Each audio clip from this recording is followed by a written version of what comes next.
मुंतज़िर थे कब से तेरे ए माहे श्याम,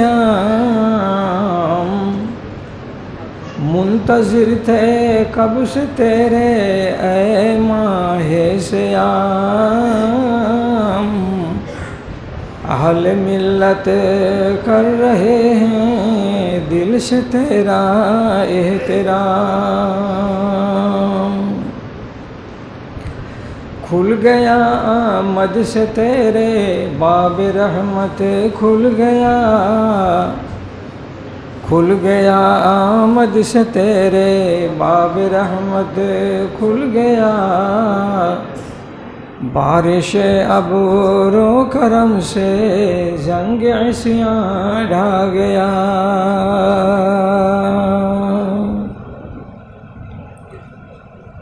श्रद्धेय सभापति साहेब,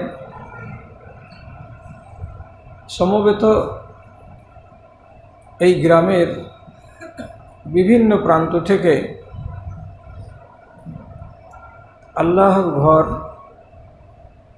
পবিত্র মসজিদের ভিতরে জমায়েত হওয়া জ্ঞান পিপাসু দিন দরদি ধর্মপ্রাণ আমার ভাই সকল এবং অনতি দূরে আদবের সাথে বসে থাকা আমার স্নেহের মা এবং বোনেরা, আল্লাহ রাব্বুল আলামিনের হাজার শুকরিয়া যে মহান আল্লাহ তাআলা নিষ্ঠার সাথে রমজানের মতো এক মহান ইবাদতকে পালন করে যদি আমি পাপী তাপী গুনাহগার হয়ে থাকি এবং আল্লাহ না করে যে আমার নাম নরকের খাতায় লিপিবদ্ধ আছে, এমন হতে গেলেও এই সুযোগে আমি আমার নাম জাহান্নামের খাতা থেকে কাটিয়ে নিয়ে জান্নাতের খাতায় তুলে নিতে পারবো, তার জন্য আমাকে বাঁচিয়ে রেখেছেন। কেন যে রমজান এমন একটি মাস, এর ভেতরে সেই ক্ষমতা আছে, এটাকে আপনি কোনো মতে অস্বীকার করতে পারবেন না। এবার প্রসঙ্গত কথা বলি, সে কথাটা একটু পরে আপনার সামনে আনবো বটে। আগে যেটা কথা আপনার সামনে, যে আল্লাহ রাব্বুল আলামিনের নবীকে পাঠানো হয়েছিল আজ 1450 বছর আগে এমন এক জাতির সামনে, যেই জাতির অধিকাংশ মানুষগুলো, একটা দুটা চারটা বাদ দিতে গেলে অধিকাংশ মানুষগুলো, তাদের সম্পর্কে আল্লাহর কোরআন বলছে এরা জাহান্নামের দ্বার প্রান্তে কিনারায় সব দাঁড়িয়েছিল। এক ধাপ এগুলে আবার পড়বে দপ করে জাহান্নামের আগুনে। এমনই তাদের অবস্থাটা, দুরবস্থা ছিল। এটা আমার কথা নয়, এটা কোনো ইতিহাসবিদের কথা নয়। রব্বুল আলামিন নিজে বলছেন, ওয়া কুনতুম আলা শাফা হুফরাতিম মিনান নারে ফাআনকাযাকুম মিনহা। তোমরা সবাই ছিলে জাহান্নামের কিনারায় দাঁড়িয়ে। এতগুলো লোক সে যুগে, আজ 1450 বছর আগে, সবগুলো লোক কেন জাহান্নামের কিনারায় দাঁড়িয়েছিল?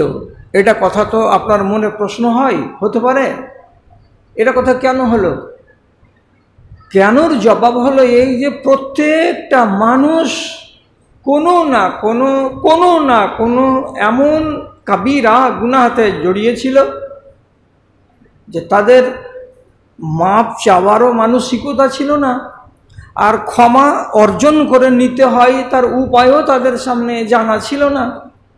তাহলে একটা মানুষ কাবিরা গুনাহ করে করে করে করে সে যদি মরে যায়, তাহলে তো এটা জাহান্নামের লকড়ি, এটা অবধারিত কথা।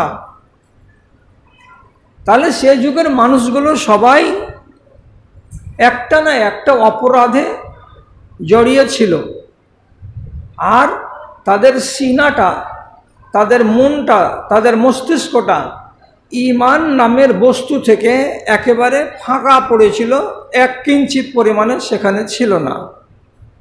এই জন্য আল্লাহ তাআলা বললেন যে তোমরা সবাই জাহান্নামের কিনারায় দাঁড়িয়েছিলে, তোমাদেরকে এইবার ওইখান থেকে হাত ধরে টেনে জান্নাতের সুশীতল ছায়ায় নিয়ে আসা হলো। কার দ্বারাই? কিসের দৌলতে? তো আল্লাহ অন্য জায়গাতে বলে দিয়েছেন এই কথাটাই, যে নবীর বদৌলতে এবং কোরআনের বদৌলতে। অর্থাৎ নবী প্রেরিত হলেন আর সাথে করে নিয়ে আসলেন একখানি কিতাব। সেই কিতাবের এক একটা কথাগুলোকে তাদের সামনে রাখা হলো, যেগুলো ছিল তাদের দুশ্চরিত্র। সেই দুশ্চরিত্রগুলোকে আল্লাহর কোরআন তাদের অন্তর থেকে টেনে বের করে দেওয়ার জন্য একটা একটা করে ফরমান দিতে আরম্ভ করল। যখন আল্লাহ রাব্বুল আলামিন এক এক রকমের রোগের এক এক রকমের ওষুধ বাতলালেন, এক এক রকমের রুগীকে এক এক রকমের প্রেসক্রিপশন দিলেন, তখন যার ভেতরে যে রোগটা ছিল সেই রোগটা আস্তে আস্তে দূরীভূত হলো। আর সমাজের ভেতরে নানা ব্যাধিতে যুক্ত থাকা মানুষগুলোর ব্যাধি যখন দূর হলো, তখন ওই সমাজটা হয়ে গেল আদর্শ মানুষের সমাজ, আর ওই সমস্ত মানুষগুলো হয়ে গেল সব জান্নাতের অধিকারী। তাহলে কটা কথা আছে এখানে? দুটো কথা, এক কোরআনের দৌলতে আর এক নবী মুহাম্মদ সাল্লাল্লাহু আলাইহি ওয়াসাল্লামের দৌলতে। এই দুটো জিনিসের দৌলতে এই কাজটা সম্ভব হলো। তো প্রথমে আল্লাহ রাব্বুল আলামিন মানুষগুলোকে এগুলো নির্দেশ কেন দিতে লাগলেন? এই তোমার ভেতরে এই রোগটা আছে, তুমি এই রোগটা থেকে নিজেকে মুক্ত করো, নাহলে তুমি কিন্তু কল্যাণ পাবে না। আর একজনকে বললেন, এই তোমাদের ভেতরে, তোমাদের সমাজে, তোমাদের গ্রামে এই রোগটা আছে, তোমরা এই রোগ থেকে মুক্ত হতে চেষ্টা করো, নাহলে তোমরা কিন্তু কল্যাণ প্রাপ্ত হবে না। আল্লাহ তাআলার নবী একটা একটা করে মানুষগুলোর রোগগুলোকে নির্ধারণ করে বলতে শুরু করলেন। পাপী তারা কত রকমের ছিল। আপনার পার্শ্বে আছে বিশাল বড় মাদ্রাসা, আর এই মাদ্রাসার আপনারা আশেপাশের লোক, আপনারা বহু মানুষের মুখ থেকে বয়ান শুনেছেন। আমি আপনাকে শুধু উদাহরণস্বরূপ বলি, কায়েস বিন সাবেত নামক এক সাহাবী রাসূলুল্লাহকে এসে নিজে থেকে বলছে যে আমি আমার 5টা ঔরুস জাত কন্যাকে জীবন্ত অবস্থায় গাঁড়া খুঁড়ে মাটিতে আমি পুঁতে দিয়েছি, এত বড় কাজ করতে আমার হাত কাঁপেনি। আপনি নিজে ফয়সালা করুন। এই মানুষটা এত বড় অপরাধ করার পর সে যদি মরে যেত, আপনি কি বলছেন? লোকটা কি জান্নাতি না লোকটা জাহান্নামী? অবধারিত কথা যে এত বড়টা, যার মধ্যে অপরাধ আছে আর করে মরে যাচ্ছে, তো সেই লোকটা তো জাহান্নামী। যতক্ষণ বেঁচে আছে, দাঁড়িয়ে আছে, আর যেমনি মরে গেল জাহান্নামে দুঃখ করে পড়ে গেল, তো জীবনটা বেকার হয়ে গেল। তাকে আল্লাহর কোরআন দিয়ে বুঝানো হলো, সাবধান করা হলো। সূরা বাকারার ভেতরে রব্বুল আলামিন আয়াত নাজেল করে বললেন, আর সূরা আম্মা পারের ভেতরে আল্লাহ রাব্বুল আলামিন ছোট ছোট ছোট ছোট সূরাগুলোর ভেতরে অনেক শিক্ষণীয় জিনিস দিলেন। তার ভেতরে একটা কথা বলে দিলেন, ওয়া ইজাল মাউউদাতু সুইলাত বিআইয়ি যামবিন কুতিলাত। কিয়ামতের দিন একটা মানুষকে খাড়ো করা হবে, আর যাকে হত্যা করা হয়েছিল তাকে পুনর্জীবিত করে তার সামনে খাড়ো করে আল্লাহ তাআলা জিজ্ঞেস করবেন, তোমাকে মার্ডার করেছিল কেউ? বলে হ্যাঁ। কে করেছিল? এই লোকটা। এটা তোমার কে? এটা আমার বাবা। তাহলে বাবাকে মার্ডার কেসের আসামি করে যখন খাড়ো করা হবে, তো আল্লাহ রাব্বুল আলামিন বলছেন তোমাকে তো জাহান্নামে যেতে হবে। কেন? যে কোরআন বলছে মান কাতালা মুমিনান মুতাআম্মিদান ফাজাযাউহু জাহান্নামা খালিদান মুখাল্লাদা। একটা মানুষ যদি অন্য মানুষকে মার্ডার করে মরে যায়, তাহলে তাকে অনাদি অনন্ত কাল ধরে জাহান্নামে জ্বলতে হবে। তাহলে আপনি আর আপনার মতো লোক আরবের বুকে যারা যারা কন্যা সন্তানকে জীবন্ত পুঁতে দেয়, তারা তো মার্ডার কেসের আসামি হয়ে উঠবে, তোমাদেরকে এইখান থেকে সাবধান হতে হবে না। যারা এই রোগের রোগী ছিল তারা সবাই মিলে বলল লাব্বাইক, এই রোগ আমাদের ভেতর থেকে আমরা সারিয়ে নিচ্ছি এবং আমরা জীবনে এইরকম অপরাধে আর নিজেকে জড়াতে যাব না। তাহলে এক শ্রেণীর লোক এই রোগ থেকে নিজেকে মুক্ত করে নিতে পারলো।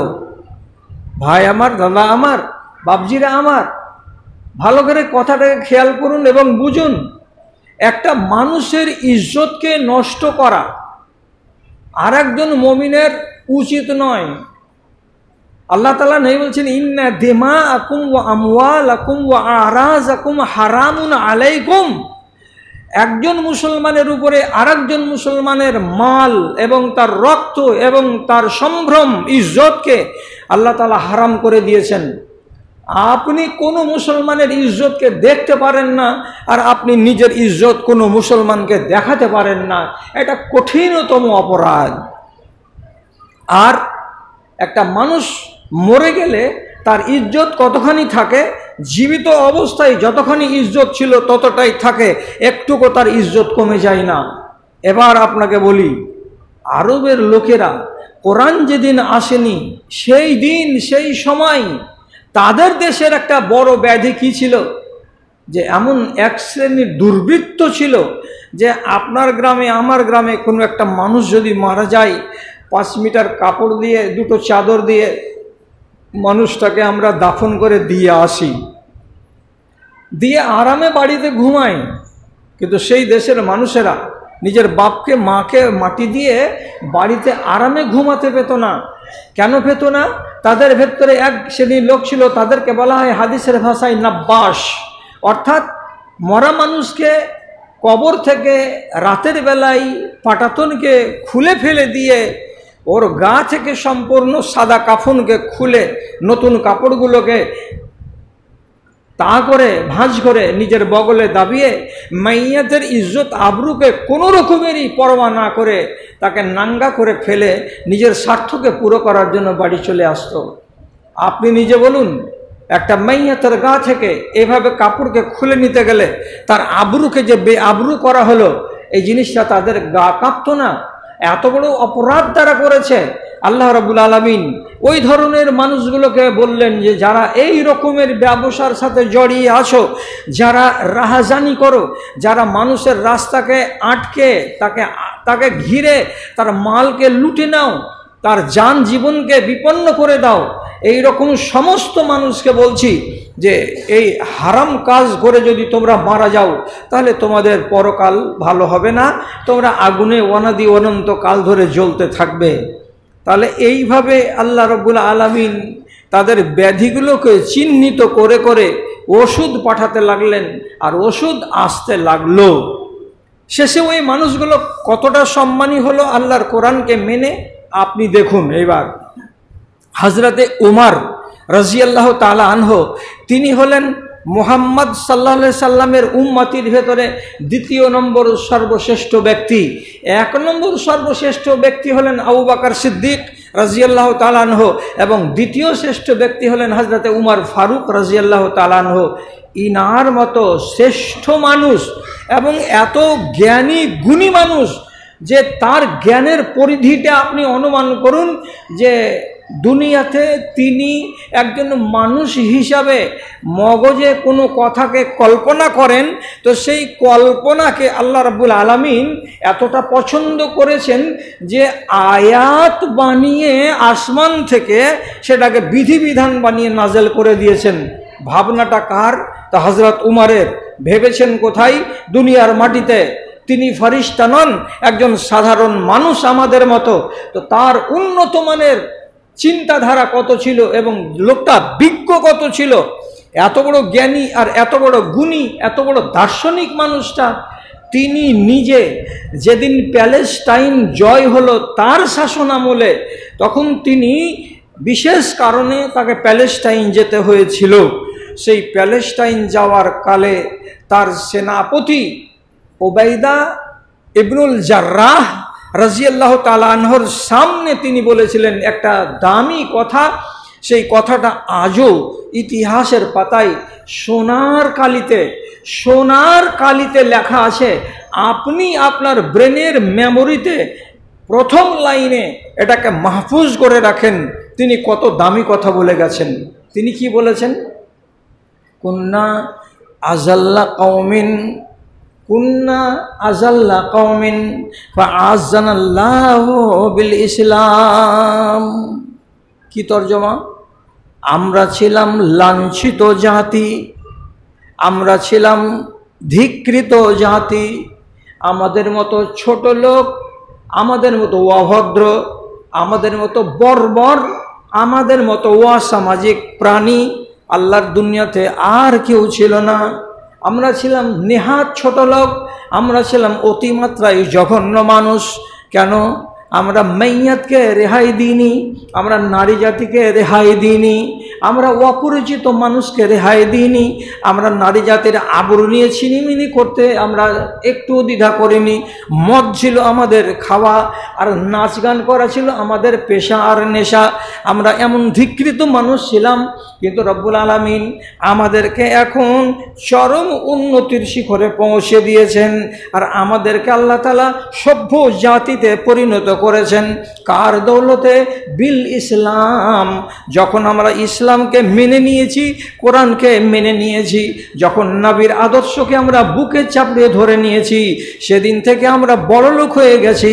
আমাদের মতো বড় লোক আল্লাহর দুনিয়াতে আর একটাও কোনো জাতি নয়। কোরআনের দৌলতে বড় লোক হয়ে গেলেন কারা? যারা কিছুদিন আগে ছিল ছোট লোক, তারা। তাহলে ওদের ভেতরে আর ওই রোগগুলো নেই।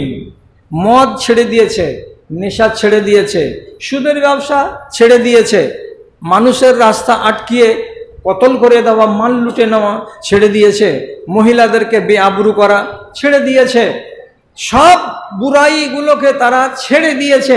দিয়ে ওরা হয়ে গেছে সাচ্চা মুসলমান। তাহলে রসুলুল্লাহ এত জোর কেন দিলেন প্রথমেই যে তোমরা তোমাদের অন্তরগুলোকে আগে পরিষ্কার করো?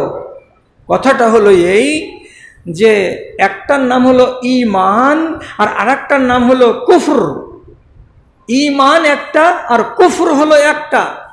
যেগুলো আল্লাহর নিষেধ সেগুলো হলো কুফর, আর যেগুলো আল্লাহর আদেশ সেগুলো হচ্ছে আল্লাহর দেয়া আমাদের উপরে নিয়ামত, এগুলো হলো ঈমান। আমার অন্তরে যদি কুফরের একটা অংশ থাকে, তাহলে ওই হৃদয়ের ভেতরে ঈমান সুস্থ হয়ে বাঁচতে পারে না। ধরুন আমি নমাজি, আমি নমাজ পড়ি, আমি রোজাদার, আমি রোজা রাখি, আমি সাদকা খায়রাত করতে পিছু পা নই, কিন্তু আমার ভেতরে একটা বদ চলন আছে। কি বদ চলন? আমি নেশাখোরি করি, আমার ভেতরে নেশা খাওয়ার বদ অভ্যাস আছে। তাহলে আপনার ভিতরে যদি নেশাখোরি থাকে, তাহলে এই অন্তরের ভেতরে নমাজ, রোজা, হজ, যাকাত এগুলো কি? ঈমান এও আছে। আর তার সাথে সাথে আরেকটা জিনিস উঁকি মারছে, সেটা হলো কি? কুফর। কোনটা? তা নেশাকে সেবন করাটা। তো যেই দিলের ভেতরে ঈমান বাস করে, সেই দিলের ভেতরে যদি কুফর ঠাঁই পাই, তাহলে ঈমান সুস্থ হয়ে বাঁচে না, ঈমান দুর্বল হয়ে যায়, ঈমানের গায়ে দাগ লেগে যায়। তার জন্য নবীজি বলেছেন, তোমার ঈমানটাকে তুমি সুস্থ করো, তোমার ঈমানে যেন কোনো রকমের দাগ, কোনো রকমের ধাব্বা না থাকে। এই জন্য কুফরকে সমূলে ইনকার করে দিয়ে এখান থেকে নিজেকে সরিয়ে রাখো, বাঁচিয়ে রাখো, তাহলে তুমি হবে ঈমানদার। এবার যারা আলেম তারা জানেন, আর যারা আম পাবলিক তারা জানেন না। একগুলোকে বলা হয় মুমিন, আর আরেকগুলোকে বলা হয় মুমিনে ফাসেক। একগুলোকে বলা হয় মুসলেহ। আর তাহলে এখানে আমাদের যারা আমরা নামাজ পড়ালো, আমাদের আল্লাহ রাব্বুল আলামিন 3 কোয়ালিটি করে দিয়েছেন। একগুলোকে বলা হয় মুসলিহিন, একগুলোকে বলা হয় মুমিনিন, আর আরেকগুলোকে বলা হয় মুসলিমিন। একগুলো মুসলমান, একগুলো মুমিন, একগুলো মুসলেহ। মুসলমান কোনটা, মুমিন কোনটা, আর আপনার মুসলেহ কোনটা, এইটা আপনাকে একটু শর্ট করে তাড়াতাড়িতে একটু জেনে নিতে হবে। বাপজান আমার, ভালো করে বুঝুন। একগুলো হারাম আর একগুলো হালাল। আমি সমূলে হারামকে, নিষেধকে বর্জন করে চলেছি, আর আল্লাহর আদেশকে আমি সম্পূর্ণ ধরে রেখেছি, কিন্তু আমার মিটারটা ঘুরে ধীরে ধীরে, জোরে জোরে ঘুরে না। কেমন কেমন? তাহলে ভালো করে বুঝেন। আমি নামাজ পড়ি দিনে রাতে ক রাকাত? তো বলছি আমি দিনে রাতে নামাজ পড়ি 60 রাকাত, 30 রাকাত। সাজদা দি কয়টা? 60 খানা। এটা যারা নমাজি আমাদের দেশে আছেন অধিকাংশ এটা করি আমরা। 12 রাকাত সুন্নাতে মুআক্কাদা, 17 রাকাত হলো ফরজ, 12 আর 17তে কত হলো? 29। আর আহলে হাদিস আমরা 1 রাকাতের ভিতরে নামাজ পড়ি, তাহলে টোটাল কত করলাম? 30 রাকাত। তাহলে আমরা 30 রাকাত নামাজ পড়া লোক। আর সেই সাথে সাথে আমি চুরি করি না, আমি ডাকাতি করি না, আমি কাউরি মিরাজকে ছিনতাই করি না, আমার ভেতরে রাহাজানি নেই, আমি কোনো নেশা সেবন করি না, এগুলো থেকে দূরে রেখেছি নিজেকে। তাহলে আমার নাম মমিন। আমি কি হলাম? মমিন হলাম। আবার মমিনের উপরের যেটা কোয়ালিটি সেটা হলো মুসলেহ। মুসলেহ কাকে বলে? এটারই উদাহরণ আপনাকে দিচ্ছি। এক ভাই এই গ্রামের ভেতরে আছেন, উনি কোথায় আছেন আমি জানি না, আল্লাহ জানেন। এই 30 রাকাত নমাজ ব্যতীত ওই ভাইজান আরো কিছু নমাজ পড়েন। কেমন নমাজ? যেমন উনি বেলা 8টা, 8:30, 9টার দিকে 4 রাকাত নামাজ পড়েন, এটাকে বলা হয় চাশতের নামাজ। তাহলে 100 জন লোকের ভেতরে 2 জন লোক নামাজ পড়ে, এটা বাকি 98 জন লোক পড়ে না। মা খালাদের ভেতরে এই নামাজটা পড়ার রেওয়াজ আছে, ওরা চাশতের নামাজ বেলা 8টা, 8:30, 9টার সময় 4 রাকাত 2 করে পড়ে। তাহলে আপনি নিজে বলুন, 30-এর বাইরে না 30-এর মধ্যে এই 4 রাকাত 30-এর বাইরে? আর একটা নামাজ আপনাকে বলছি, কিছু ভাই আছেন যারা রাতের বেলায় জেগে 8 রাকাত এবং 3 রাকাত 11 রাকাত, এটাকে তাহাজ্জুদের নামাজ হিসাবে আমার অনেক ভাইয়েরা আপনারা পড়ে থাকেন। তাহলে এটা অতিরিক্ত নামাজ। তাহলে যারা প্রয়োজনীয় নামাজটিকে করে তার বেশি করে নামাজ পড়ে, তাহাজ্জুদের নামাজ পড়লো, মাগরিবের টাইমে আজানের সাথে সাথে মসজিদে এসে 2 রাকাত সুন্নাত পড়লো, এই সুন্নাত মরে গেছে, আমাদের দেশে বেঁচে নাই। যে কোনো টাইমে মসজিদের ভেতরে প্রবেশ করলো, 2 রাকাত তাহিয়াতুল মসজিদ আদায় করলো। তাহলে যারা এইরকম করে ইবাদত করে, নামাজ পড়ে কিন্তু বেশি, তাহলে এই লোকটা কি? এটা ঈমানদার। কিন্তু ঈমানের এটা কোন কোয়ালিটি? এটা হলো হাই কোয়ালিটি। এর জন্য এই লোকটাকে বলা হয় মুসলেহ। আপনি শুধু 30টা রোজা রাখেন, আর আরেকটা মানুষ আমার ভাই এখানে আছেন, উনি জানেন যে 30টা রমজানের রোজা রাখার পর রাসূলুল্লাহ বলেছেন, মান আতবা সিত্তান মিন শাওয়াল, শাওয়াল মাসের এর পরের মাসটাতে যদি আর 6টা রোজাকে কেউ রেখে নেয়, তাহলে পরে সেই লোকটা যেন কি কান্নাহু সামাদ দাহারা, সে যেন সারা বছর রোজা রাখলো। তাহলে 30-এর পরে আর 6টা রোজা শাওয়াল মাসের আমরা পুরুষ লোকেরা কজন রাখি না। কিছু লোক আছে রাখেন, আবার শাওয়াল মাসকে বাদ দিয়ে দেন। আর একটা রোজা আছে মুহররমের 9 আর 10, 10 আর 11, এই 2টো রোজাকে যদি কেউ রাখে, এটাও সুন্নাত নফল, তাহলে রাখতে পারেন, বড় সওয়াব। আর একটা রোজা আছে 9 তারিখ জিলহিজ্জা মাসের আরাফার দিন, অনেক ভাই রাখেন, অনেক ভাই রাখেন না। তাহলে আমি কেমন মুসলমান যে আমি 30টা রোজা রাখি, এরপরে আর বাকি রোজা রাখার আমার ভেতরে ওই রকমের স্পৃহা নেই? তাহলে আমি ফরজ রাখি, আমি মোমেন, হারামের সঙ্গে জড়িয়ে নেই, আমি মোমেন। কিন্তু আমার ভাই হারামের সঙ্গে জড়িয়ে নেই, আবার রমজানের রোজা রাখার সাথে সাথে অতিরিক্ত রোজা রাখে, তাহলে ইনি হয়ে গেলেন মুসলেহ, আমি হয়ে গেলাম মোমেন।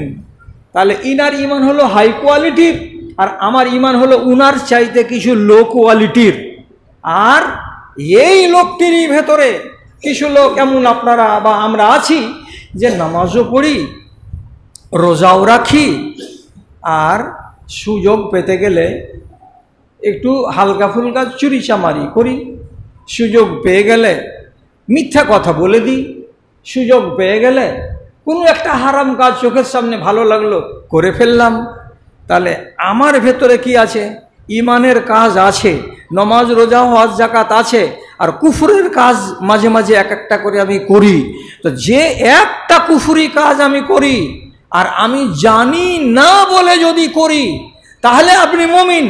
আর আপনি জানেন যে এটা হারাম, তারপরেও যদি করেন, তো নমাজ রোজা হজ যাকাত সব করার সাথে সাথে একটা কাবিরা গুনার সঙ্গে আপনি জড়িয়ে আছেন। তার জন্য আপনাকে বলা হবে মুসলমান, আপনি মুসলিম, আপনাকে মুমিন বলা যাবে না, আপনাকে মুসলিহ বলা যাবে না। তাহলে তিনটা লোকের বিধান কি? তিনটা লোকের বিধান হলো কিয়ামতের দিন আল্লাহ রাব্বুল আলামিন হাই কোয়ালিটির যারা লোক, অর্থাৎ যারা মুসলিহীন তারাকে, আর যারা 2 নম্বর কোয়ালিটির মুমিন তারাকে এক বাক্যে রব্বুল আলামিন তাদের সম্বন্ধে বলে দিয়েছেন এদের হিসাব হবে, কিন্তু এদের হিসাব হবে অত্যন্ত সহজ, অত্যন্ত সহজ। জি হ্যাঁ, হিসাব থেকে আপনি বাদ নন, হিসাব থেকে আমি বাদ নই, এটা কথা আমার বাপজানেরা একদম মগজে রাখবেন। হিসাব থেকে কোনো মানুষকে আল্লাহ রাব্বুল আলামিন বাদ দেবেন না। আর জাহান্নামের উপরে যে পুল সিরাত আছে, এর উপর দিয়ে হাঁটা, এই হাঁটা থেকে না কোনো আলেম রেহাই পাবে, আর না কোনো জালিম রেহাই পাবে, আর না কোনো মৌলবি মাওলানা রেহাই পাবে, আর না কোনো হাজি গাজী রেহাই পাবে, আর না কোনো নবী রেহাই পাবে। জাহান্নামের উপর দিয়ে যে ব্রিজ তৈরি করা আছে, তার উপর দিয়ে সবাইকে হাঁটতে হবে। এ থেকে কিন্তু রেহাই নেই আমাদের কাউরি। ওখানে কল্যাণের উপায় আছে। ঠিক সেই রকমই আপনাকে বলে দিলাম আমি, হিসাব হবে মুমিনদের আর মুসলিমদের অত্যন্ত সহজ। কিরকম সহজ? আপনাকে ডাকবেন আল্লাহ তাআলা, আপনার পালা আসবে যখন, হ্যাঁ আসো আব্দুর রহমান, বাড়ি কোথায়? বাড়ি রনহা। আচ্ছা আচ্ছা, আসো আসো। আপনি যখন রব্বুল আলামিন যেখানে দাড়িপাল্লা কায়েম করে মানুষের হিসাব নিচ্ছেন, এইখানে আপনি আসবেন, তো আপনার এখানে পা দেওয়ার আগেই রব্বুল আলামিন আপনার দিকে দেখে শুধু এই ভাষাটাই বলবেন, ও আচ্ছা তুমি আব্দুর রহমান, তোমার বাড়ি রনহা, যাও ফাদখুলি ফি ইবাদি ওয়াদখুলি জান্নাতি, তুমি যাও যাও যাও যাও। আপনার হিসাব হয়ে গেল। কেন হয়ে গেল? কি জন্য হয়ে গেল? ডাকা মাত্রই হয়ে গেল। মানে হলো এই, আমার হাতে যে একটা কাগজ আছে দেখছেন, যেমন একটা সাদা কাগজ, এটা সাদা, এইরকমই একটা কাগজ আপনার হাতে থাকবে কিয়ামতের দিন। আমার হাতে, আপনার হাতে, এ ভাইয়ের হাতে, মায়ের হাতে, দিদির হাতে, বুবুর হাতে, সবার হাতে রব্বুল আলামিন একটা করে কাগজ দেবেন। এটাকে কি বলা হয়? এটাকে যদি দেশীয় ভাষাতে চিনতে যান, তাহলে এটাকে বলা হবে বোর্ডিং কার্ড, এটা দাওয়াতনামা। এটা যদি হাতে না থাকে তো আপনাকে ভান্ডারিতে ঢুকতে দেওয়া যাবে না। এই কার্ডটা হাতে করে আপনি আল্লাহ রাব্বুল আলামিনের সামনে আসবেন। তো যখনই এই কার্ডটাকে বিতরণ করা হবে, তখন উপর দিক থেকে আসবে, উড়ে উড়ে উড়ে উড়ে প্রত্যেকটা মানুষের কাছে আসবে। এবং আসার পদ্ধতিটা কি? কাউরি লাগবে এটা ডান হাতে, আর কাউরি লাগবে এটা বাম হাতে। আপনি যদি বলেন যে আমি বাম হাতে নেব না, ডান হাতে নেব, অসম্ভব। আপনি নিজের ইচ্ছাতে ওই কার্ডকে ডান হাতে নিতে পারবেন না যদি এটা বাম হাতের কার্ড হয়। আর আপনি যদি ইচ্ছা করেন যে আমার ডান হাতের কার্ডটাকে আমি বাম হাতে করে দেব, আপনি ইচ্ছা করে দিতে পারবেন না। এটা ফয়সালা উপর থেকে হয়ে আসবে। আল্লাহ তাআলা কোরআন মাজিদে স্পষ্ট করে বলেছেন, ওয়া আম্মা মান উতিয়া কিতাবাহু বিয়ামিনিহি ফাসাউফা ইউহাসাবু হিসাবান ইয়াসীরা। আপনি কোরআনের কথা না শুনবেন, তার কার কথা শুনবেন?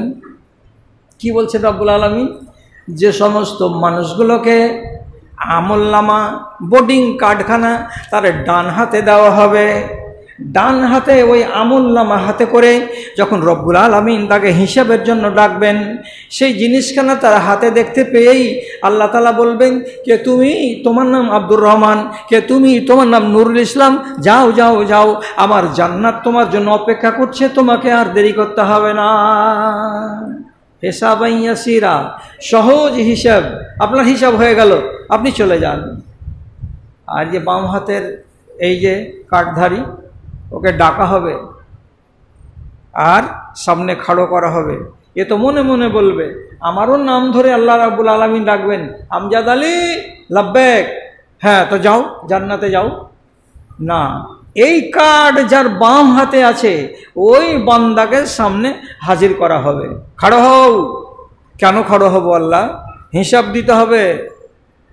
আপনি যদি বলেন ওর কেন হিসাব হলো না, আমার কেন হিসাব হবে, এ কথা বলার অধিকার আপনার নেই। কেন? যে তিনি হচ্ছেন রব্বে জুল জালাল। উনি আমার আপনার সারা জাহানের সাথে কি ব্যবহার করবেন তিনি নিজের কথাটা নিজে বলে দিয়েছেন, ওয়ামা আনা বিজাল্লামিন লিল আবিদ।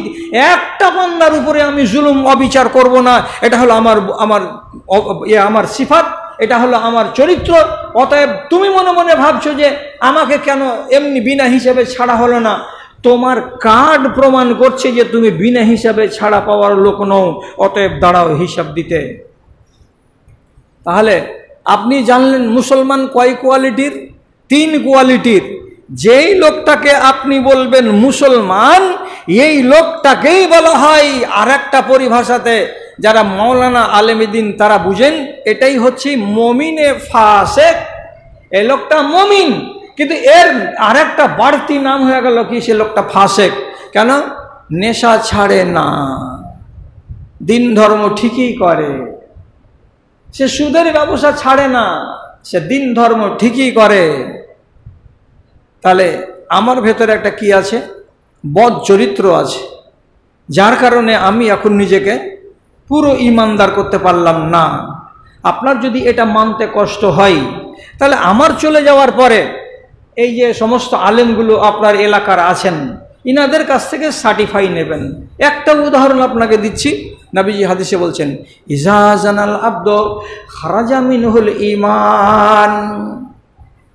একটা মুমিন মানুষ, একটা নামাজি মানুষ, একটা দিনদার মানুষ, একটা আল্লাহওয়ালা মানুষ, সাদকা দান খায়রাতকারী একটা মানুষ, কোনো রকম কোনো কুচক্রান্তে পড়ে সে যদি ব্যভিচারে লিপ্ত হয়, তাহলে যে নির্জন জায়গাতে একটা অচেনা কিংবা হারাম নারীর সঙ্গে হারাম কাজে জড়িয়ে যায়, তো ওই টাইমে নবীজি বলছেন তার বুকের ভেতর থেকে তার ঈমানটা বেরিয়ে যায়, আর বেরিয়ে গিয়ে তার সামনে মাথার উপরে মেঘ যেমন উড়ে উড়ে বেড়ায়, ওই রকম করে ও তার ঈমানটা মাথার সামনে উড়ে উড়ে বেড়ায়। আর ওখান থেকে ডাক দিয়ে দিয়ে বলে, ওরে শয়তান, ওরে বেঈমান, যতক্ষণ পর্যন্ত এই হারাম কাজ থেকে নিজেকে বের করে না আনবি, ততক্ষণ পর্যন্ত তোর হৃদয়ের ভেতরে আমি ঢুকতে পারবো না। কেন? আমার নাম হলো ঈমান, আজ এটা কাজ করে যাচ্ছিস, তার নাম হলো কুফর। কুফরের সঙ্গে ঈমান থাকবে না। এটা তো সহিহ হাদিস। তাহলে কি বোঝা গেল? যখন একটা মানুষ অপরাধে জড়িয়ে যায়, ব্যভিচারে জড়িয়ে যায়, এটা হলো বিরাট বড় অপরাধ। সুতরাং এই অপরাধীর কাছে ঈমান আর থাকবে না, ঈমান বেরিয়ে চলে যাবে।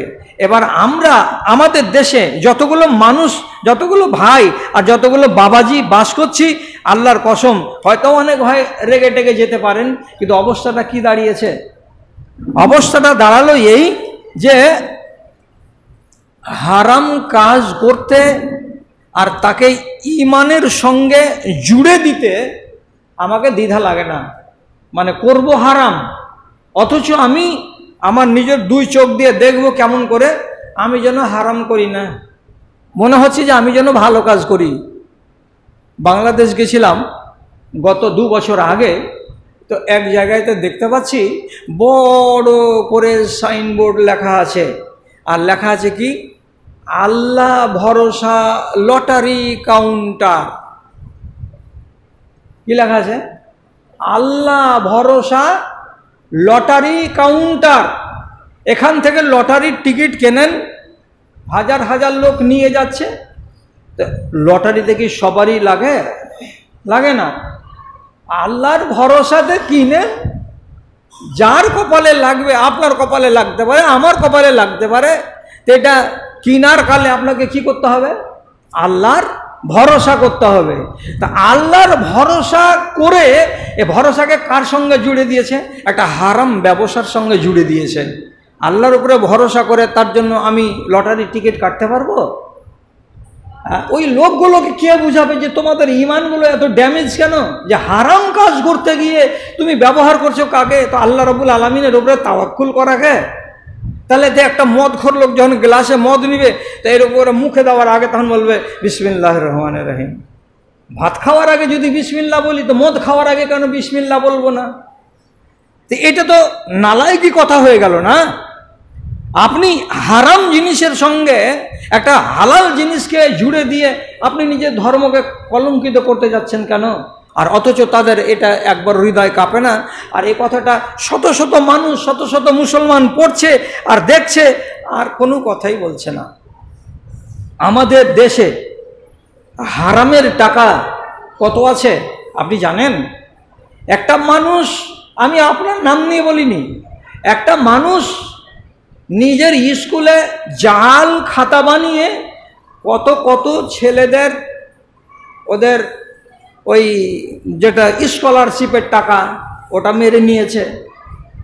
কত কত মেয়ে ছেলের, যেটা 25,000 টাকা করে সরকার দেয় মেয়ে ছেলেগুলোকে একবার করে, ওগুলো টাকা জাল মেরে নিয়েছে। কত কত জায়গাতে সরকারি হোস্টেল আছে, একটা ছাত্র নাই, অথচ 50টা ছাত্রের দৈনিক হিসাব তৈরি করার পরে মান্থলি পেমেন্ট করে নিচ্ছে আর সমস্ত টাকাকে পকেটে ভরে নিচ্ছে। কত কত জায়গাতে মিড ডে মিলের টাকাকে একদম হালাল করে নিজের পকেটে টেনে নিচ্ছে। এত বড় বড় হারাম কারবারি আমাদের দেশে আছে। আর এই হারামের টাকার কারবারি যখন 3 তলা বাড়ি বানিয়েছে টাইলস দিয়ে, তো বাড়ির মেন জায়গাতে এত বড় পাথরে খোদাই করা কোরআন মাজিদের আয়াত লিখে রেখেছে, আপনি দেখতে পাবেন ঝকঝক করে ওর মেন জায়গাতে লাগানো আছে, লেখা আছে কি, হাজামিন ফজলে রাব্বি, হাজামিন ফজলে রাব্বি। এটা নবী সুলাইমান আলাইহিস সালাতু ওয়াস সালাম বলেছিলেন যে এটা আমাকে আল্লাহ রাব্বুল আলামিন একটা বিশাল বড় নিয়ামত দান করেছেন, অন্য কয়জন লোককে আল্লাহ দান করেছেন। তো এটা হলো আল্লাহ রাব্বুল আলামিনের একটা অবদান আমার উপরে। সেই পবিত্র কথাটা বলেছিলেন একটা পবিত্র কাজের পরিপ্রেক্ষিতে। আর আপনি হারামের টাকা দিয়ে বাড়ি করলেন আর বাড়ির উপরে গিয়ে লিখে দিলেন কি, হাজামিন ফজলে রব্বি, এটা আল্লাহ তাআলার দান আমার উপরে। সুবহানাল্লাহ। কোরআন মাজিদকে অবমাননা করা, যে আমি কোন টাকা দিয়ে বাড়ি করেছি আর এই টাকার বাড়িকে আমি আবার আল্লাহ রাব্বুল আলামিনের কোরআনের আয়াত দিয়ে জুড়ে দিলাম যে এটা আল্লাহ তাআলার দান। তাহলে সুদের ব্যবসা করা আর হারামের চুরির ব্যবসা করে ঘর তৈরি করা কি আল্লাহর দান? কত বড় নালায়েকি কথা এটা। আমার অবস্থাটা কি দাঁড়ালো? ঘুষ না নিলে আমাদের দেশের অফিসারেরা বাঁচে না, অথচ ওই অফিসার ঘুষের টাকা পকেটের ভেতরে ভরে নিয়ে সকালবেলায় লোহাপুর স্ট্যান্ডের বাজারে যাচ্ছে, আর যাওয়ার পরে হালাল দোকান খুঁজে বেড়াচ্ছে যে মাংস হালাল কোথায় পাওয়া যাবে। এটা তো অমুসলিমের দোকান, এর জবাই করা মাংস তো হালাল নয়, এটা তো অমুসলিমের দোকান, এর মাংস তো আমার খাওয়া চলবে না। আমি খুঁজে বেড়াচ্ছি কি হালাল দোকান, মানে যেই দোকানের মাংসটা কি আছে বিসমিল্লাহে আল্লাহু আকবার বলে জবে করার পরে বিক্রি করা হচ্ছে, এটা হলো হালাল মাংস। পকেটের টাকাটা কি হারাম, আর খুঁজছি কোন মাংস? হালাল মাংস। আরে শালা, কোন দেশের মুসলমান আমি আর আপনি যে আমি নিজের ঈমানটাকে পর্যন্ত ঠিকঠাক করে রাখতে পারছি না? রাসূলুল্লাহর কাছে একটা লোক এসেছে, হে আল্লাহ পাকের রাসূল, আমি আপনার সঙ্গে হিজরত করে মদিনা যাব, তার জন্য এলাম। আমার মা আমার বাবা আমাকে ধরে থামতে পারলো না, হাউ মাউ করে কাঁদতে লাগলো, বেটা তুই একটা ছেলে, তুই আমাদেরকে ছেড়ে যাস না, বেটা তুই আমাদেরকে ফেলে যাস না।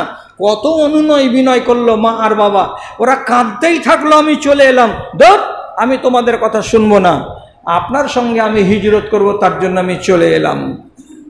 আল্লাহ পাকের নবী কি বলছেন? ইরজি ওয়ারজে হুমা, অফি রওয়ায়াতিন ইরজি ওয়া আজহিক হুমা, তুমি ফিরে যাও, আগে বাড়ি চলে যাও। বাড়ি যাওয়ার পরে ওই মাকে আর ওই বাবাকে যেমন করে তুমি কাঁদিয়েছিলে, ওই কান্নার চোখে আবার তুমি ওই মুখখানাতে হাসি ফুটাও। যতক্ষণ পর্যন্ত তাদের মুখে হাসি ফুটাতে না পারবে, ততক্ষণ পর্যন্ত তোমার কোনো ইবাদত কাজে লাগবে না। মাকে বাবাকে নারাজ করে তুমি হিজরত করে সওয়াব কামাতে চাইছো, এটা চলবে না। তাহলে মা আর বাবার ফজিলত কতটা আছে আপনি এবার চিন্তা করেন।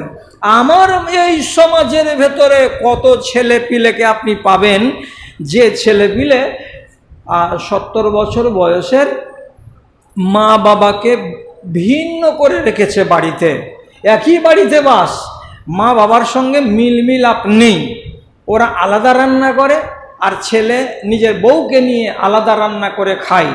এরকম বাড়ি আশা করা যায় এদেশেও এক একটা পাওয়া যাবে। মুসলমান যেখানে বাস করে সেখানে এরকম অন্যায় হবে না, তা কি আর হয়?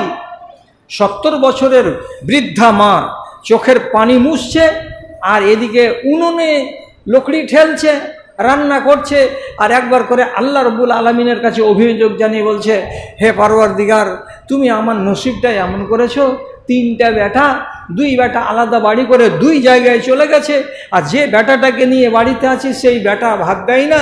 আমার মতো বৃদ্ধ মানুষটা 70 বছর বয়সে রান্না করে খাবে, এটা কি সেই বয়সী? আল্লাহ, ছেলেকে আল্লাহ তুমি এমন দিলে আমাকে যে আমার ছেলে আমাকে দানা দিবে না? এমন ছেলে পেলে দুনিয়াতে আছে। আর এই ছেলে যে নিজের মা আর বাবাকে রাজি রাখতে পারেনি, এর সম্পর্কে হাদিস তো আলাদা আছে, ওইগুলো আপনাকে বলবো না। আপনাকে শুধু এই কথাটা বলছি যে এই রকমের ডান পিটে ছেলে আপনি দেখতে পাবেন যখন পালসার গাড়ি নিয়ে বাজারে বের হবে, বাইরে বের হবে, কতটা ছেলের কতটা ভাইয়ের গাড়ির সামনের হেডলাইটে দেখতে পাবেন লেখা থাকবে এক এক রকমের সংলাপ, এক এক রকমের ডায়লগ। কাউরি গাড়ির সামনে ডায়লগ দেওয়া আছে কি, বাবা মায়ের দুয়া, বাংলাতে লেখা আছে বাবা মায়ের দুয়া। কেউ লেখে অমুসলিম হতে গেলে যে অমুকের আশীর্বাদ, গুরুর আশীর্বাদ। তো যারা মুসলমান তারা যদি তার হেড লাইটের নিচে ছোট্ট বোর্ডটাতে লেখে, এই যে গাড়িটা আমি পেয়েছি, কি করে পেয়েছি, তো বাবা মায়ের দুয়াতে পেয়েছি। আচ্ছা, যেই বাবা মা তোমার দিকে তাকিয়ে থাকছে, তোমার কাছ থেকে এতটুকু তরকারি নেবে তার আশাই, যে বাবা মা তোমার আঙনাতে তোমার সামনে লবণ ভাত খাচ্ছে আর তুমি তরকারি দিয়ে মাছ দিয়ে ভাত খাচ্ছ, সেই বাবা আর সেই মা তোমাকে এত মিষ্টি দোয়া দিয়েছে যে মা আর বাপের দোয়াতে তুমি এত সুন্দর একটা গাড়ি পেয়ে নিয়েছ, যে তুমি লিখেছো কি যে বাবা মায়ের দোয়া। তাহলে আল্লাহর এবং আল্লাহর রাসূলের কথাবার্তাগুলোকে আমি আর আপনি মুসলমান হওয়া সত্ত্বেও রহস্যে পরিণত করেছি, আর করার পরে নিজেদের ইমানকে এখন ধুকে করে রেখেছি নিজেদের বুকের ভেতরে। আমাদের ইমান সুস্থ হয়ে বেঁচে নেই আমাদের কাছে। তাহলে ইমানটা কেন ড্যামেজ হলো আমাদের? এই ড্যামেজ ইমানটাকে আপনি কবে, কি দিয়ে, কিভাবে আপনি সুস্থ করবেন, এই ব্যাপারে আপনাকে ভাবতে হবে না? আপনি নিজেকে বলবেন হয়তো কোনো আলেমের সামনে গিয়ে, মৌলানা সাহেব আমার ইমানটাকে আমি কি করে পরীক্ষা করব, আমার ইমানটা ঠিকঠাক আছে কিনা আমি কেমন করে জানবো? তাহলে আপনার ইমান ঠিক আছে না নাই, আর আমি আমার ইমানটাকে সবল করে রেখেছি না দুর্বল করে রেখেছি, কোনো ভাই যদি মনে করেন তো আপনার ইমানকে অন্য কোনো একজন লোকের ইমানের সাথে মনে মনে পাল্লাতে চাপান, চাপার পরে দেখেন যদি এই পাল্লার ইমানের সাথে আপনার ইমানগুলো মিলে যায়, তাহলে মনে মনে তাসাল্লি করেন যে আলহামদুলিল্লাহ আমার ইমান ঠিক আছে। আর যদি দেখেন যে আল্লাহ এই ঈমান থেকে আমি তো অনেক দূরে পড়ে আছি, তাহলে আপনি নিজেকে শুধরান। আমি আপনাকে সহিহ হাদিস বলছি, একটা খেয়াল করে শুনুন। আল্লাহ পাকের নবী এবং আবু বকর সিদ্দিক এরা দুজন বেড়াতে গেলেন মক্কার একদম এক প্রান্তে, মাঠের দিকে চলে গেছেন। বেড়াতে গিয়ে তৃষ্ণা পেয়েছে, পেটে ক্ষুধা পেয়েছে। তো একটা তরুণ ছেলেকে দেখে আবু বকর সিদ্দিক কাছে গিয়ে বলছেন, এই ছেলে, একটা ছাগলগুলো দাও না, তোমার একটু দুধ দহন করব, করার পরে আমিও একটু দুধ খাবো, আমি ইনাকেও একটু দুধ খাওয়াবো, আর যদি বাঁচে তো তোমাকেও একটু দুধ খাওয়াবো, একটা ছাগলগুলো দাও না। তো ছেলেটা তখন বলছে, আনা মামলুকুন লাস্তু মালেকান। দুইজন মানুষকে সামনে রেখে দিয়ে এ বালক 14-15 বছরের ছেলেটা বলছে, আমি হলাম চাকর, আমি মালিক নই, আমি এই ছাগলগুলোর মালিক নই, আমি হলাম চাকর, আমি হলাম চারওয়াহা, আমি রাখাল। আমার মালিক আছে, আমার মালিক আমাকে বেতন দিয়েছে এই ছাগল কটাকে চড়িয়ে খাইয়ে হৃষ্ট পুষ্ট করে বাড়ি নিয়ে যাব। সন্ধ্যাবেলায় আমার মালিক দুগ্ধ দহন করবে, আর করার পরে সে নিজে খাবে, পরিবারকে খাওয়াবে, প্রয়োজন হলে বাজারে বিক্রি করবে।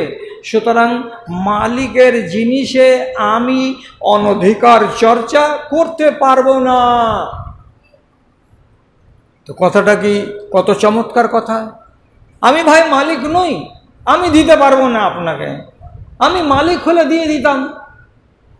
তো কার এগুলো ছাগল? তো বলছে এগুলো ছাগল হচ্ছে উকবা বিন আবি মুইতের ছাগল। উকবা বিন আবি মুইতটাকে, এই সেই দুর্বৃত্ত লোকটা, যে লোকটা নবীজি যখন কাবার প্রাঙ্গণে একবার নামাজ পড়ছিলেন, তখন নবীজিকে তার কাঁধের উপরে ভুঁড়ি চাপিয়ে দিয়েছিল উটের, দেওয়ার পরে জীবনসহ মেরে দেওয়ার চেষ্টা করছিল। সেই উকবা বিন আবি মুইতের হলো এটা রাখাল, এবং এত বড় ছাগলের পালটা হলো সেই উকবা বিন আবি মুইতের। তো বলছে আমি দিতে পারলাম না বাবা। তখন আবু বকর সিদ্দিক বলছেন, চলেন যাই এখান থেকে, ছেলেটা যখন দিবে না তো আর আমাদের জোর করার কি আছে। তো রাসূলুল্লাহ কানে কানে বললেন আবু বকরকে একটা কথা। তো সেই কথাটা আবু বকর আবারও এই রাখালটাকে বলছে। কি রাখালটাকে বলছে? আতেনি শাতান লাম ইয়ানজা আলাইহাল ফাহালো, তুমি তোমার পালের মধ্য থেকে এমন একটা ছাগি, এমন একটা পাঠিগুলোকে দাও, যেই পাঠিটা এখন পর্যন্ত সে নিজের পুরুষটার কাছে বা তার উপরে তার পুরুষটা বা বোকাটা সবার হয়নি, এবং সে গর্ভবতী হয়নি, এবং তার থানে দুধ আসেনি। এইরকম একটা খালি কম বয়সী পাঠিগুলো আমাদেরকে দাও। এখন পর্যন্ত যে ছাগিটা মিলন করেনি, ওই বয়স তার হয়নি, ওর উপরে ওদের পুরুষটা যেটা আমাদের দেশে বোকা, সে তার উপরে শোয়ার হয়নি এবং তার পেটে বাচ্চাও আসেনি, এইরকম বয়সের একটা ছাগি, একটা এগুলো বকরিগুলো তুমি আমাদেরকে দিবা না? তখন আব্দুল্লাহ বিন মাসউদ রাদিয়াল্লাহু তাআলা আনহু বলছে নাকি, হ্যাঁ এগুলো তো অনেক আছে, এইটা একটা, এইটা একটা, এইটা একটা, এগুলো এখন পর্যন্ত ষাঁড়ের মুখ দেখেনি, এগুলোকে নিতে পারেন। এগুলো কি করবেন আপনারা? এগুলো নিয়ে কি হবে আপনাদের? বাবা তুমি দাও না, একটা দাও, নাও নাও, যেটা ইচ্ছা তোমার সেটা নাও। এইবার আবু বকর সিদ্দিক একটা 6 মাস 7 মাস এইরকম বয়সের বা 1 বছর হয়তো কোনো রকম করে জুটবে এই বয়সের একটা পাঁঠিগুলোকে ধরে রাসূলুল্লাহর কাছে ধরলেন। আল্লাহ পাকের নবী বিসমিল্লাহির রহমানির রহিম বলে তার বাঁটে আস্তে আস্তে করে এমনি করে হাত দিলেন। তো যেমনি হাত দেয়া ওলানে দুধ নেমে এলো। তারপরে রসুল্লাহ একটা বাসন চাইলেন, বাসনের দুধ দহন করা হলো। দুধটা আবু বকর পান করলেন, আল্লাহ পাকের রসুল পান করলেন। তারপরে যে রাখাল গরু ছাগলগুলো চালাচ্ছে তাকেও দেওয়া হলো, তুমি একটু পান করো, ও পান করলো। তারা আশুদা হয়ে গেলেন। তারপরে তখন রসুল্লাহ আবার তার ওই বাটে হাত দিলেন, আবার বাটগুলো ছোট ছোট হয়ে গেল। দেখে মনে হচ্ছে আগে যেমন ছিল তেমন, এখন ওলানে আর দুধ নেই।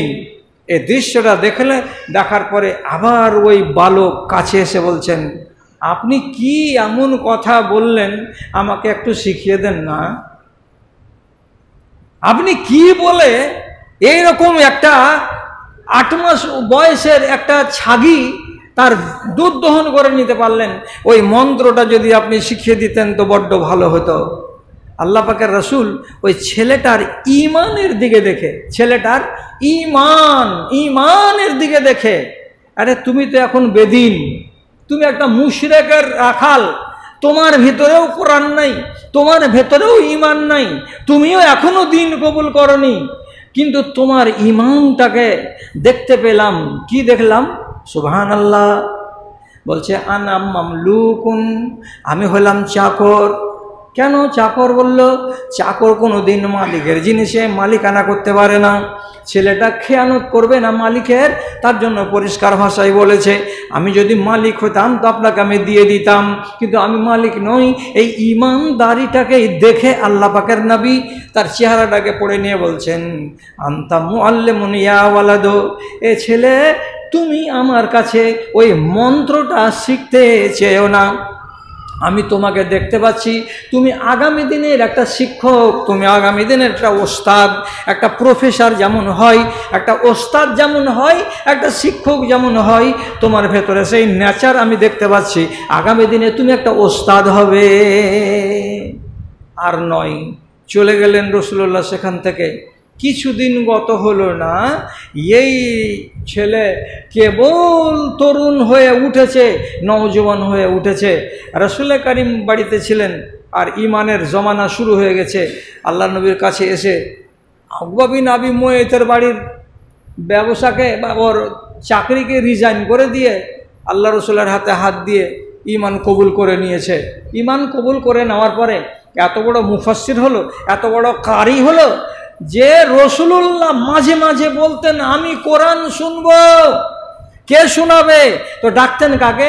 আব্দুল্লাহ বিন মাসউদ, কাছে এসো, তুমি কোরআন তেলাওয়াত করো, আমি কোরআন শুনবো। তখন তিনি নিজে বলতেন, আপনার উপরে কোরআন নাজিল হচ্ছে আর আপনি আমার মুখ থেকে কোরআন শুনবেন? তো বলছে, হ্যাঁ, আমি তোমার মুখের কোরআন শুনবো। তোমার মুখের কোরআন শুনতে গেলে আমার প্রাণ জুড়িয়ে যায়। তো রাসূলুল্লাহ যে বলেছিলেন একদিন, এই ছেলে তুমি আগামী দিনের মুআল্লিম, তুমি আগামী দিনের শিক্ষক। পরবর্তী যুগে এই ছেলেটাই হয়ে গেল মুআল্লিম, এই ছেলেটাই হয়ে গেল সারা জাহানের মানুষের কাছে কেরাতের শিক্ষক। রাসূলুল্লাহর কথা সত্য।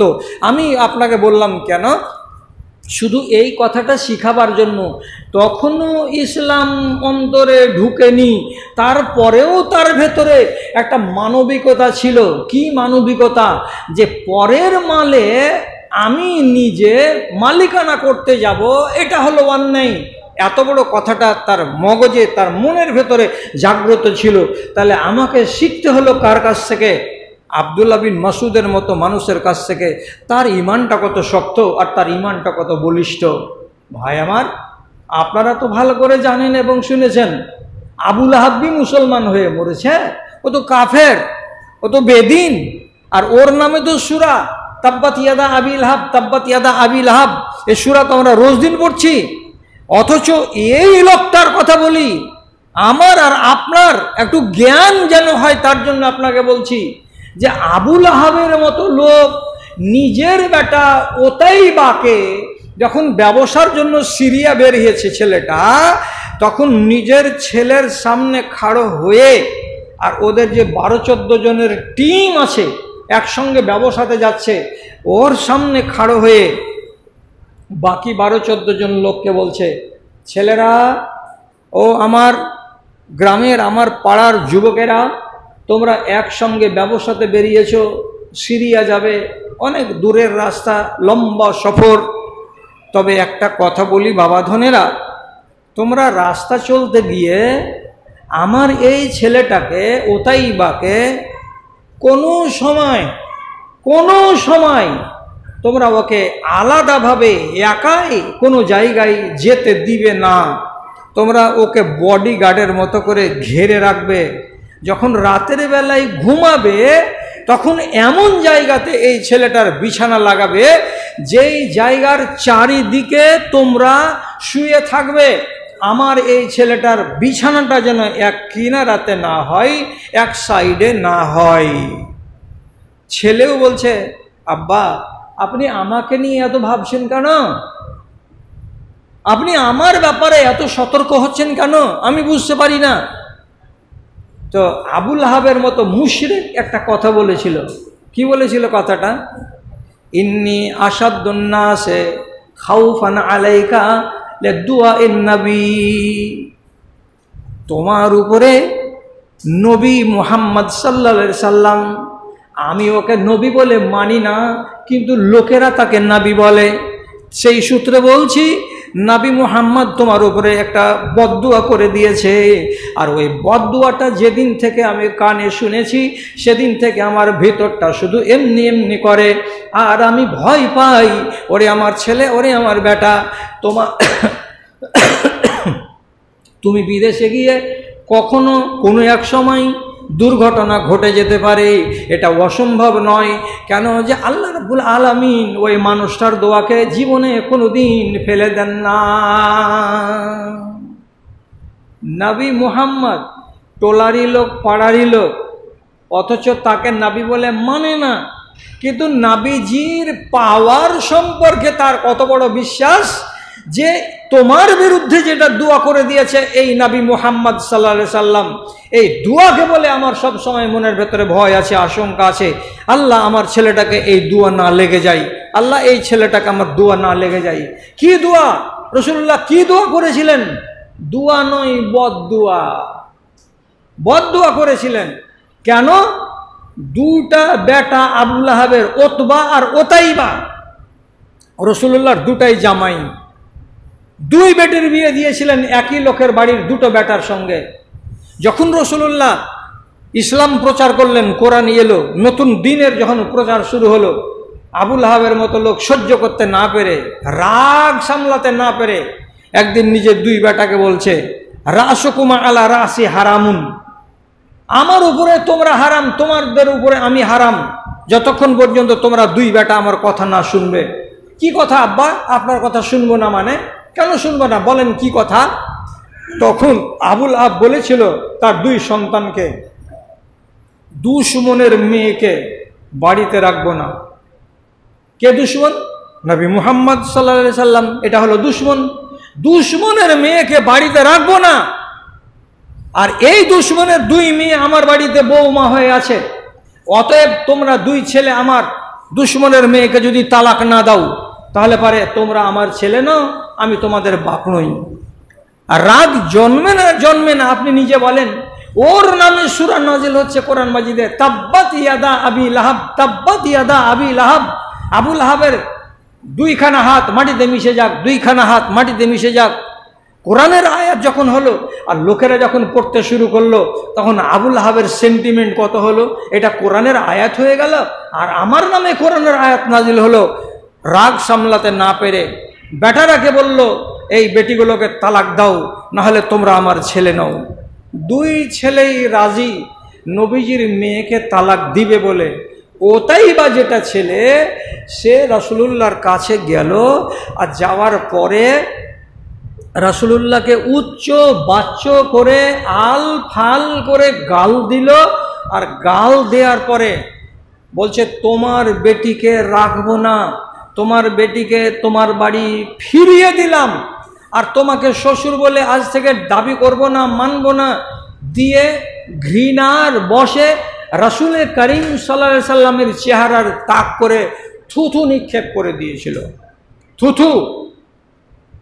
এত বড় স্পর্ধা, এই জিনিসটা আল্লাহ পাকের নবীকে বড্ড কষ্ট দিল, পীড়া দিল। এত বড় তুমি কাজ করতে পারো? তুমি আমার মেয়েকে রাখবে না, রাখবে না, তো তাই বলে তুমি আমাকে কটূক্তি করবে কেন? আর আমার মুখে থুতু নিক্ষেপ করবে কেন? আল্লাহ রসুল সেদিনই রাগ করে একটা কথা বলেছিলেন, এটা হাদিসের ভেতরে একদম স্পষ্ট করে লেখা আছে, কি? আল্লাহুম্মা সাল্লিত আলাইহি কালবান মিন কিলাবিকা।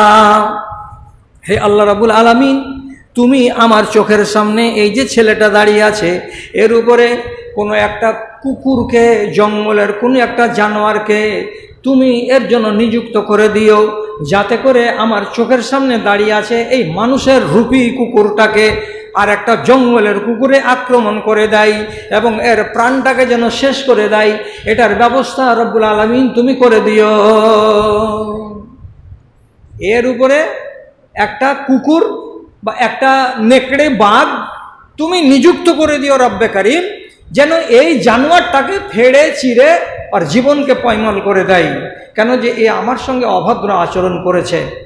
বাড়ি এসে খুব গরম দেখিয়ে দেখিয়ে বাপকে বলল, আব্বা, ওর বেটিকে তো ভাগিয়ে দিয়েছি, কিন্তু তার সাথে সাথে ওকে বলতে আমি ছেড়ে দিইনি, অনেক কথা বলে দিয়েছি, আর বলতে বলতে বলতে বলতে ওর মুখে আমি থুথু চালিয়ে দিয়েছি।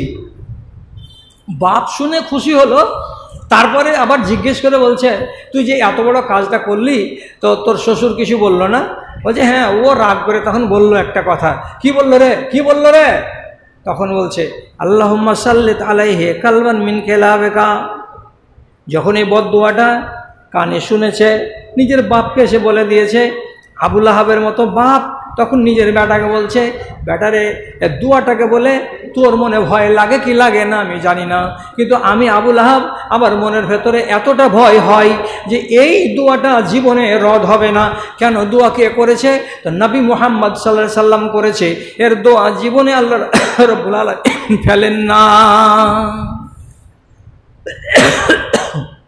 তাহলে একটা মুশরিকের, এই ছেলে, এই দেখে একটু, একটা মুশরিকের কথা বলছি, যে তার বিশ্বাসটা কত গাঢ় আমার নবীর উপরে। তাহলে আমি ও তো নবীকে মাননেওয়ালা নই, তথাপি রাসূলুল্লাহর কথার উপরে তার 100% কি আছে? ভরসা আছে। আর আমি ওই রাসূলের উম্মত, আমি একটা ঈমানদার, কিন্তু আমার কেন 100% ঈমান নেই যে তার কথাগুলোকে আমরা কেন মেনে চলতে পারি না? রব্বুল আলামিনের নবীর মুখ থেকে যে দুয়াটা বের হলো, আরে অক্ষরে অক্ষরে সত্য হয়ে গেল। সিরিয়া যাচ্ছিল ব্যবসা করতে, সিরিয়ার বাজারে ঢুকেনি, তার আগেই কোনো এক জায়গায় রাতের বেলায় আরাম করছিল। আরাম করার কালে শুয়েছিল মাঝখানে, আর চারিদিকে বাক্সা পোটরাগুলো ছিল, আর লোকেরা বিছানা লাগিয়েছিল। ওই টাইমে রাত 12টার সময় জঙ্গলের একটা নেকড়ে বাঘ এলো, এসে একবার একে শুকে দেখে, একবার একে শুকে দেখে, একে শুকে দেখে আর ছেড়ে দেয়, ওকে শুকে দেখে, ওকে ছেড়ে দেয়। এরকম করে শুকতে শুকতে মধ্যখানে শুয়েছিল এই জল্লাদ, ওকে শুকে দেখলো। আর শুকে দেখার পরে আল্লাহ রাব্বুল আলামিন তাকে কি ক্ষমতা দিয়ে পাঠিয়েছিলেন তিনিই জানেন। মধ্যকার ছেলেটাকে শুকে দেখার পর বলে, হ্যাঁ, আসামি এটাই, এটাই আসামিকে আমি খুঁজছিলাম।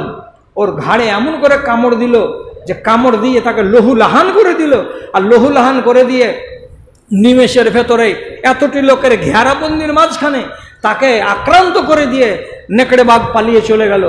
আর 10 মিনিটের মাথায় আবু লাহাবের বেটা সে ময়দানে মরে গেল। কথাটা সত্য হয়ে গেল। কার? আল্লাহ পাকের নবীর দোয়াটা। কি বলেছিলেন? আল্লাহ, তুমি এর উপর একটা কোনো জঙ্গলি কুকুরগুলোকে নিযুক্ত করে দিও, যাতে এ কুকুরকে সাবাড় করে দেয়। সাবাড় হয়ে গেল কুকুরটা। বাপ কি বলেছিল? কেউ ভয় করুক আর না করুক, আমি নবী মুহাম্মদের দোয়ার উপরে আমার এত ভয় আছে যে তোমাকে লেগে যেতে পারে। তাহলে আপনার আর আমার, যেহেতু আমরা ঈমানদার, তো আমাদের আল্লাহ পাকের নবীর কথার উপরে কতটা বিশ্বাস থাকা দরকার, এটা তো আমাকে আর আপনাকে মানতে হবে। আল্লাহর কসম খেয়ে বলছি, আমার জন্য, আপনার জন্য রাসূলুল্লাহ সারা রাত দোয়া করেছেন, এবং দোয়া করে করে করে কেঁদে কেঁদে কেঁদে কেঁদে চোখের পানি ঝরিয়েছেন। তাহলে আমার উপরে আর আপনার উপরে রাসূলুল্লাহর ভালোবাসা কতটুকু আছে? একটা কথা বলি, হাদিসের কথা, সেটা হলো এই যে রাসূল একদিন সাহাবীদের সামনে বলছেন, ইন্নী ওদিদ্দ আন আরা ইখওয়ানি, আমার মন চাইছে, আমার ইচ্ছা হচ্ছে যে আমার বন্ধুগুলোকে আমি দেখব, কখন আমার বন্ধুদের সঙ্গে দেখা হবে? সাহাবায়ে কেরাম বলছেন, আল্লাহ রসুল, আমরা কি আপনার বন্ধু নই? এতগুলো লোক আপনার সামনে আছি, তা আমরা কি আপনার বন্ধু নই? নবীজি বলছেন, না, তোমরা আমার সাথী, তোমরা আমার সঙ্গী, তোমরা আমার সাহাবী, তোমাদের কথা বলিনি। আমি কাকে দেখার জন্য ব্যাকুল আছি? বলছে আমার বন্ধুদেরকে। বন্ধু কারা? কারা বন্ধু? ভালো করে শুনেন, কারা বন্ধু? হুমুল্লাযিনা আমানু বি ওয়ালাম ইয়ারাউনি। ওই লোকগুলো আমার বন্ধু, যে লোকগুলো আমাকে দেখেনি, আমি ওদেরকে দেখিনি, আমার ওদের সঙ্গে মুলাকাত নাই, ওরা আমাকে দেখে নাই, অথচ তারা আমাকে না দেখে, অথচ তারা আমার মুলাকাত না করেই আমাকে বিশ্বাস করে নিয়েছে, আমার উপরে ঈমান এনে নিয়েছে। সেই লোকগুলো হলো আমার বন্ধু, ওদেরকে দেখার জন্য আমার মনটা পাগল হয়ে আছে। এবার আপনি ভেবে চিন্তে বলেন, আপনাকে কি রাসূলুল্লাহ দেখেছেন? না। আমরা এই মজলিসের লোকগুলো, আমরা কি রাসূলুল্লাহকে দেখেছি? না, আমরা কেউ দেখিনি। রসুল কি বললেন? আমি ওইগুলো লোককে বন্ধু বলছি যে এই লোকগুলো আমাকে না দেখে বিশ্বাস করে, তাদেরকে দেখার জন্য আমার মন পাগল হয়ে আছে। তাহলে এর চাইতে বড় খুশির খবর কি হতে পারে? যে আমাকে দেখার জন্য আল্লাহ পাকের নবী আগ্রহ প্রকাশ করেছেন। এবার আপনি যদি ভুল করেন, তাহলে আপনাকে কি ছেড়ে দেওয়া হবে? আমি যদি ভুল করি আর রাসূলুল্লাহর আদর্শকে আমি না মানি, তাহলে কি এটা বলবো যে হ্যাঁ আমাকে রাসূলুল্লাহ দেখার জন্য পাগল ছিলেন? আল্লাহর কসম না, আল্লাহর কসম না। কেন? যে যেই রসুল আমাকে আর আপনাকে দেখার জন্য আগ্রহ প্রকাশ করেছেন, সেই রসুলের কথাকে যদি আমি অমান্য করে দিই, তো রাসূলুল্লাহ বলছেন তুমি আমার কেউ নও। কেউ নও কেন বললেন? কি করে হলো? কোরআন মাজিদে রব্বুল আলামিন স্পষ্ট করে বলছেন, কিয়ামতের দিন আমার নবী আমার সামনে, আপনার সামনে, হাজার মানুষের সামনে একগুলো লোকের দিকে আঙুল তুলে বলবেন, আঙুল দেখিয়ে দেখিয়ে আল্লাহ তাআলাকে বলবেন, ইয়া রাব্বে, ইয়া রাব্বে ইন্না কওমি ইত্তাখাযু হাযাল কুরআনা মাহজুরা। এ আমার রব, হে আমার পরওয়ারদিগার, এই যে লোকগুলো আমার সামনে দাঁড়িয়ে আছে, এই যে লোকগুলো এরা আমার উম্মতি বলে দাবি করছে, হাউজে কৌসারের পানি পান করার জন্য এখানে লাইন দিয়ে দাঁড়িয়ে আছে, এই লোকগুলো, এদের কথা আমি জেনেছি, আমি শুনে নিয়েছি। এরা আমার মরে যাওয়ার পরে তোমার কোরআনকে ছেড়ে দিয়েছিল, আমার মরে যাওয়ার পরে তোমার কোরআনকে এরা সমূলে এড়িয়ে চলেছিল, তোমার কোরআন অনুযায়ী জীবন কাটায়নি এবং আমার নীতি আদর্শগুলোকে এরা মুহাব্বত করেনি। তার কারণে আমি অভিযোগ করে বলছি, পরওয়ারদিগার, যারা কোরআনকে ছেড়ে দিয়েছিল তাদের সঙ্গে আমার কোনো সম্পর্ক নাই। এত ভালোবাসা, কিয়ামতের দিন উল্টা হয়ে গেল। রাসূলুল্লাহ কি করলেন? আমার আর আপনার বিরুদ্ধে অবজেকশন করে দিলেন যে এরা কোরআনকে ছেড়ে দিয়েছিল, আর কোরআনকে ছেড়ে দেওয়ার কারণে আমি এদেরকে ছেড়ে দিলাম, এদের সাথে আমার কোনো সম্পর্ক নাই।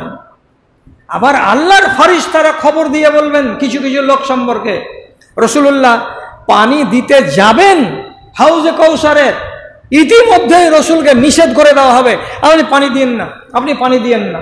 কেন পানি দেব না?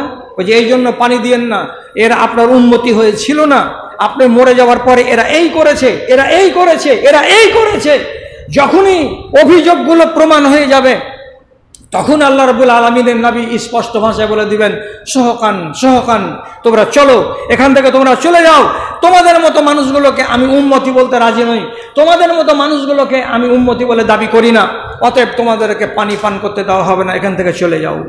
এবার আমি আপনাকে বলছি, দাদা আমার, ভাই আমার, আমরা নমাজ পড়ি ওয়াক্তে ওয়াক্তে, আর বাকি অন্যায়গুলোকে যদি ছাড়তে না পেরে থাকি,